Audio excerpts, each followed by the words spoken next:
Muy buenos días, es un grato placer acompañarles en una ocasión más. Esta vez para iniciar juntos una serie que sería la segunda parte de una que de la que ya vimos parte, la doctrina bíblica de la Iglesia. Estuvimos tratando en la primera parte lo que es la naturaleza de la Iglesia, el significado del término Iglesia. En esta ocasión avanzaremos con la segunda parte de esa temática que tiene que ver con la misión de la Iglesia. Es decir, la pregunta que estaríamos contestando, intentando contestar por lo menos en esta serie sería, ¿para qué existe la Iglesia? ¿Cuál es su razón de ser en este mundo? ¿Para qué existe la Iglesia? La Biblia es definidamente clara en la respuesta a esta pregunta. Nuestro Señor Jesucristo, antes de su regreso al Padre, habló directa, clara y específicamente respecto a este asunto, la misión de la Iglesia, el propósito de la Iglesia. En el Evangelio según San Mateo, el capítulo 28, Mateo 28, los versículos 18 al 20, dice, por tanto, id y haced, 19, empezando con el 19, por tanto, id y haced discípulos a todas las naciones.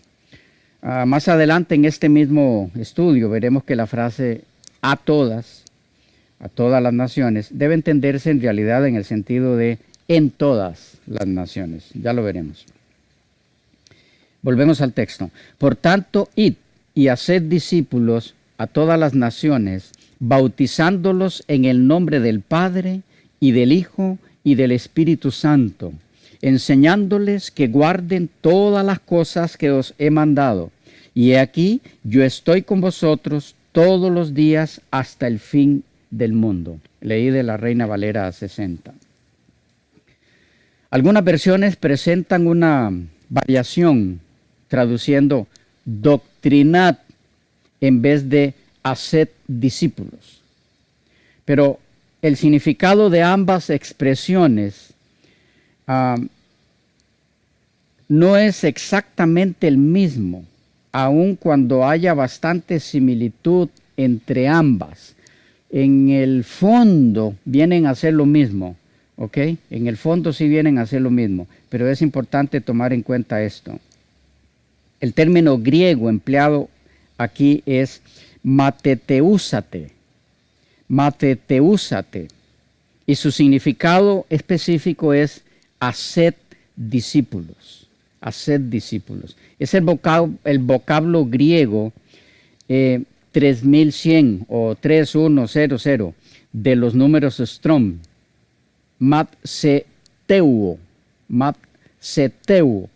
que viene a la vez de macetes,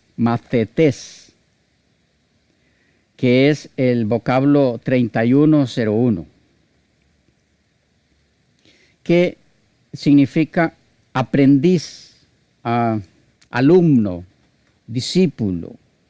Y por lo tanto, este término empleado aquí en Mateo 28, 19, tiene el significado de discipular, convertir en alumno, haced discípulos.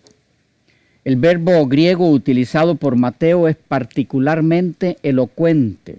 No significa solamente enseñar, sino que tiene el significado fuerte de hacer discípulos. Este verbo indica un movimiento de seria incorporación a la doctrina del maestro. Y quizá por eso algunos han visto normal traducir doctrinad en vez de hacer discípulos, como se refleja en algunas versiones. Pero mirar ambas cosas como lo mismo exactamente es un error, si solo se entiende por este término el concepto de enseñar. Sí, el discipulador se basa en la enseñanza, pero la enseñanza o el adoctrinamiento en el discipulado va mucho más allá que simplemente compartir información o conceptos. La enseñanza o el adoctrinamiento propio del discipulado implica la práctica de lo aprendido, tanto en relación al discipulado como al que es el discipulador correspondiente. De allí que el Señor tomó tiempo para aclarar eso, cuando agregó, enseñándoles que guarden todas las cosas que os he mandado. Versículo 20a. Un discípulo es entonces un alumno, un aprendiz. La indicación entonces de nuestro Señor es que los apóstoles deben proclamar la verdad y la voluntad de Dios al mundo. Es necesario que los pecadores sepan acerca de su propia condición perdida, de Dios, de su plan de redención, de su amor, de su ley, etc. Todo eso es necesario. Sin embargo, esto no es suficiente. El verdadero discipulado implica mucho más, y allí es donde está la misión de la iglesia. Un entendimiento puramente mental hasta ahora no ha hecho ningún discípulo. Es parte del cuadro, de hecho, una parte importante, pero solo una parte. La verdad aprendida debe definitivamente ser practicada, debe ser apropiada, hecha suya por el corazón, la mente, la voluntad, para que uno permanezca o continúe en la verdad. Solo entonces uno es verdaderamente discípulo de Cristo, según Juan 8:31. No debería, por lo tanto, otorgarse inmediatamente a cada persona que se presenta como candidato o miembro de una iglesia todos los derechos y privilegios que pertenecen a los miembros. Hay expositores que ponen todo el énfasis en el hecho de que la boda estaba llena de invitados.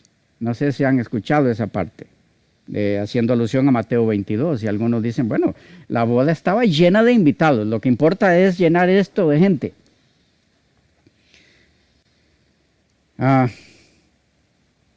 Ellos olvidan los versículos 11 al 24 de esa misma sección. Si los leen, van a darse cuenta que lo importante no es llenar de gente la iglesia. Sintetizando esta primera aclaración, la traducción id y doctrinad, a no ser que se entienda en todo el sentido del término doctrinar, no es la mejor en este caso, Mateo 28, 19a, sino la traducción id y haced discípulos. Es que el discipulado cristiano es una relación de maestro a alumno basada en el modelo de Cristo y de sus discípulos, en la cual el maestro reproduce en el estudiante o en el aprendiz o en el discípulo la plenitud de vida que él tiene en Cristo, y en tal forma que el discípulo se capacita a la vez para adiestrar y enseñar a otros. Y eso es lo que nuestro Señor está tratando de dejar plasmado aquí. No solo el hecho de dar a conocer doctrina, no es esa la misión de la iglesia. Ahora bien, el mandato de Jesús aquí, en esta carta magna de la misión de la iglesia, Mateo 28, 18 al 20, el mandato de nuestro Señor en la Gran Comisión, de ese mandato se desprenden 6 aspectos cuyo análisis es necesario a fin de comprender todo lo que Jesús quiso que se comprendiera en la orden dada por sí mismo. ¿Cuáles son estos 6 aspectos? ¿Cómo se relacionan entre sí? ¿Y qué lecciones contienen para nosotros como herederos de la Gran Comisión de nuestro Señor? Veamos estos 6 aspectos que son proveídos por las propias palabras y frases de nuestro Señor Jesús en la gran comisión que dejó a su iglesia. Número 1. toda potestad, toda potestad. Así empieza en realidad la Gran Comisión, si vamos unos versículos antes. Antes de darles la orden, Él les asegura, les garantiza el poder para ejecutarla. El texto dice, Mateo 28, 18 y 19a. Y Jesús se acercó y les habló diciendo, toda potestad me es dada en el cielo y en la tierra. Por tanto, id. Las palabras, por tanto, id, del versículo 19, relacionan el mandato de ir y hacer discípulos con la potestad del versículo 18. La comisión que Cristo dio a sus discípulos precisamente antes de la ascensión es la magna carta misionera de su reino. Al darla a los discípulos, el Salvador los hizo embajadores suyos y les dio sus credenciales. ¿Sí? Más tarde se les lanzaba un desafío y se les preguntaba con qué autoridad ellos, pescadores sin letras, salían como maestros y sanadores. Y entonces ellos pudieron contestar, aquel a quienes los judíos crucificaron, pero que resucitó de los muertos, nos designó para el ministerio de su palabra, declarando toda potestad me es dada en el cielo y en la tierra. Hay 4 globalizaciones en la comisión dada a la iglesia. Tenemos toda potestad, todas las naciones, todas las cosas que os he enseñado, todos los días hasta el fin del mundo. ¿Han notado eso en la Gran Comisión? Repito ahí, 4 cosas que se globalizan. Toda potestad, todas las naciones, todas las cosas que os he enseñado, todos los días hasta el fin del mundo. Estas 4 expresiones tienen cada una sus propias enseñanzas para nosotros en la comprensión de la misión de la iglesia, que es nuestro tema. Empecemos analizando, aunque brevemente, la primera. Toda potestad. Hermanos y amigos queridos, no hay límite. No hay límite en poder para los embajadores de Cristo en el cumplimiento de la misión de la iglesia, el hacer discípulos. Toda potestad les es ofrecida para tal función. No hay poder satánico que sea capaz de impedir el cumplimiento de esa labor. La orden divina va acompañada del ofrecimiento de todo poder. No hay estrategia o poder humano o demoníaco que pueda impedir el feliz cumplimiento de dicha orden. Los embajadores del cielo cuentan con toda potestad. Por tanto, en armonía con Elena G. de White, hay que recordar que el mensaje ha de darse, dice ella, no en forma tímida y sin vida, sino con expresión clara, decidida, conmovedora. Centenares están aguardando la amonestación a escapar por su vida. El mundo necesita ver en los cristianos la evidencia del poder del cristianismo. No solo se necesitan los mensajeros de la misericordia en unos pocos lugares, sino en todas partes del mundo. De todo país proviene el clamor, pasa y ayúdanos. Ricos y pobres, humildes y encumbrados están pidiendo luz. Hombres y mujeres tienen hambre de la verdad, tal cual es en Jesús. Cuando oigan el evangelio predicado con poder de lo alto, sabrán que el banquete está preparado para ellos y responderán a la invitación, venid, que ya está todo aparejado. Lucas 14, 17. Sigue diciendo la declaración de ella. No, o más bien Dios no nos pide que hagamos con nuestra fuerza la obra que nos espera. Él ha provisto ayuda divina para todas las emergencias a las cuales no puedan hacer frente nuestros recursos humanos. Da el Espíritu Santo para ayudarnos en toda dificultad, para fortalecer nuestra esperanza y seguridad, para iluminar nuestra mente y purificar nuestro corazón. Cristo hizo provisión, sigue diciendo ella, para que su iglesia fuese un cuerpo transformado, iluminado por la luz del cielo, que poseyese la gloria de Emmanuel. Él quiere que todo cristiano esté rodeado de una atmósfera espiritual de luz y paz. No tiene límite.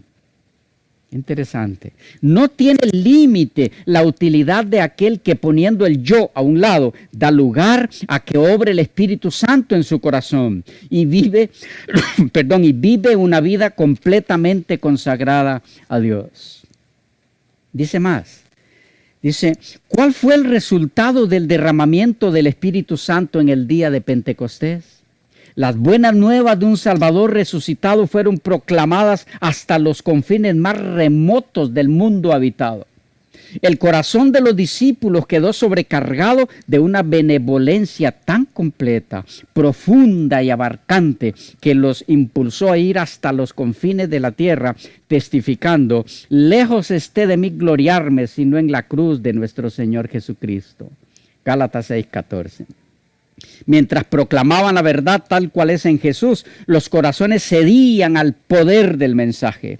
La iglesia veía a los conversos acudir a ella desde todas las direcciones. Los apóstatas se volvían a convertir. Los pecadores se unían con los cristianos en la búsqueda de la perla de gran precio. Los que habían sido acérrimos oponentes del evangelio llegaron a ser sus campeones. Qué cosas más interesantes. Dice, sigue diciendo ella, se cumplía la profecía, el débil será como David, y la casa de David como el ángel del Señor. Cada cristiano veía en su hermano la divina similitud del amor y la benevolencia. Un solo interés prevalecía. Un objeto de emulación absorbía a todos los demás. La única ambición de los creyentes consistía en revelar un carácter semejante al de Cristo y trabajar para el engrandecimiento de su reino. Los apóstoles daban testimonio de la resurrección del Señor Jesús con gran esfuerzo y gran gracia era en todos ellos. Hechos 4:33. Gracias a sus labores se añadieron a la iglesia hombres elegidos, quienes recibiendo la palabra de vida, consagraron su existencia a la obra de comunicar a otros la esperanza que había llenado su corazón de paz y gozo. Centenares proclamaron el mensaje, el reino de Dios está cerca. Marcos 1:15. No se les podía constreñir ni intimidar por amenazas.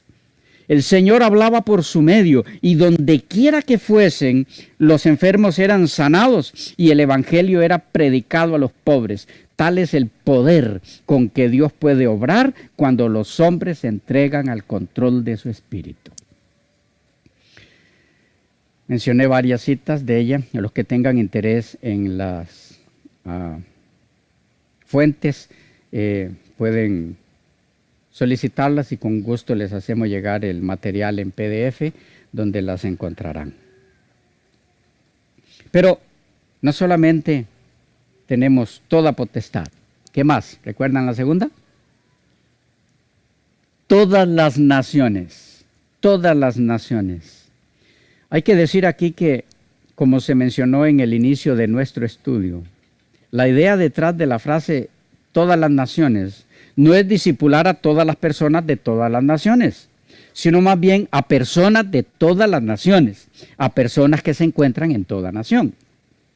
Es decir, no hay aquí una especie de universalismo donde Jesús envía a sus discípulos a discipular toda persona sin selección alguna. No hay tal cosa aquí. Las mismas instrucciones de nuestro Señor en otras ocasiones indican que no es esa la idea que se pretende enseñar aquí. Algunos ejemplos que pueden sernos de ayuda en ese sentido. Mateo 7:6. No deis lo santo a los perros, ni echéis vuestras perlas delante de los cerdos, no sea que las pisoteen y se vuelvan y os despedacen. Mateo 10:37 y 38. El que ama padre o madre más que a mí, no es digno de mí. El que ama hijo o hija más que a mí, no es digno de mí. Y el que no toma su cruz y sigue en pos de mí, no es digno de mí. Lucas 14, 26, 27 y 33. Dice, si alguno viene a mí y no aborrece a su padre y madre y mujer e hijos y hermanos y hermanas y aún también su propia vida, no puede ser mi discípulo. El que no lleva su cruz y viene en pos de mí, no puede ser mi discípulo. Así pues, cualquiera de vosotros que no renuncia a todo lo que posee, no puede ser mi discípulo.